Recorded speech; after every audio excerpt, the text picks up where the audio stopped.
Welcome everybody, hope that you are all doing very well. Today's session, as I promised you, will be assigned for the lexical relations. This topic, lexical relations, may need more than one session from us, okay? Now, if you remember, we ended up with the idea of concept or sense to account for the visual and the non-visual aspects of words.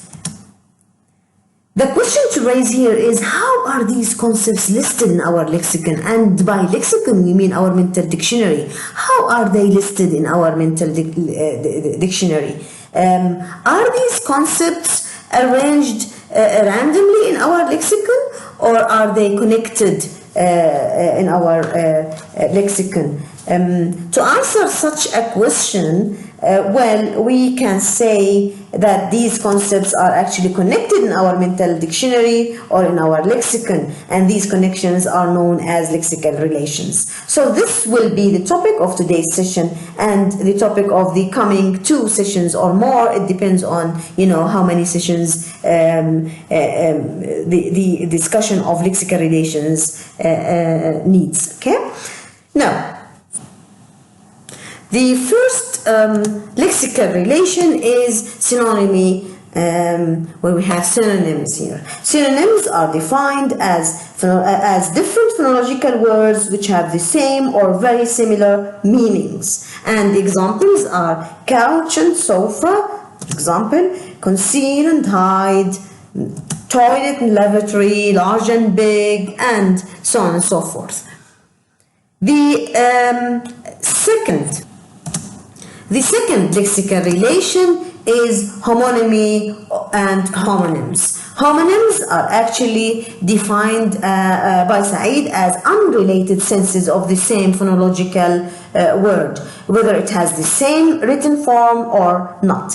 This leads us to the following 2 forms of homonyms. Okay? The first one is homophones. Homo means the same and phones means sound, hence homophones are actually senses of the same spoken word, just like not and not, just like right and right, like ring, the verbs ring and ring, ring and wring, so those are actually examples of homophones. While we have homographs, homographs is the second form of homonyms. Homographs are senses of the same written word, where we have homo means the same, graphs means written, so homographs are actually senses of the same written word, different senses of the same written word. Examples, the first example is bank, for example, as in the side of a river,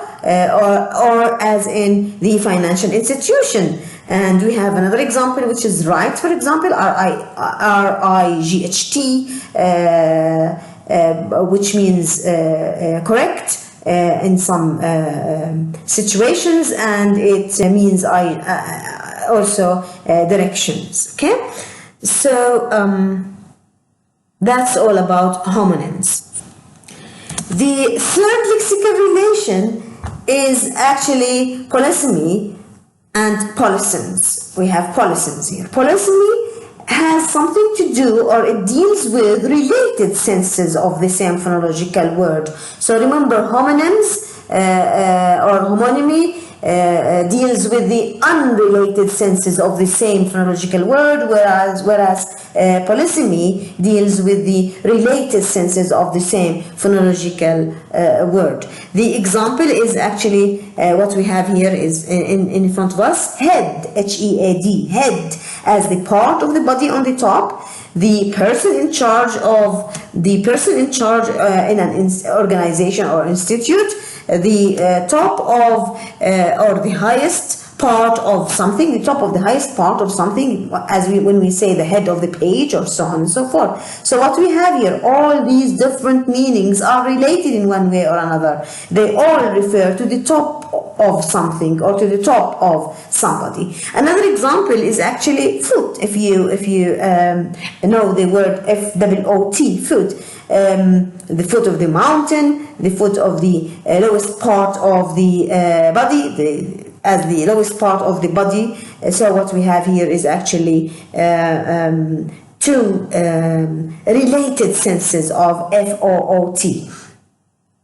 Now, one additional point to add here is that some dictionaries actually list polysems in one entry, in one dictionary entry, in the same dictionary entry, while homonyms are actually listed in different dictionary entries. That's how we can just spot out the differences between polysems and homonyms in dictionaries. The fourth lexical relation is actually, and the last one for today's session, is actually portion mass relationship. This portion mass relation is actually is the relation between a mass noun and the usual unit of measurement. As when I say, for example, drop of liquid, strand of hair, grain of salt, sheet of paper. These are examples of portion mass relationship. So these four lexical relations are enough for today's session. Next session we will deal with some more.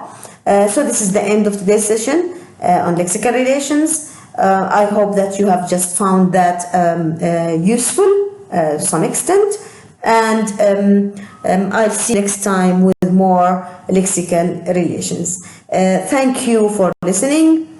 See you real soon. For those who are interested, these are the references for today's session.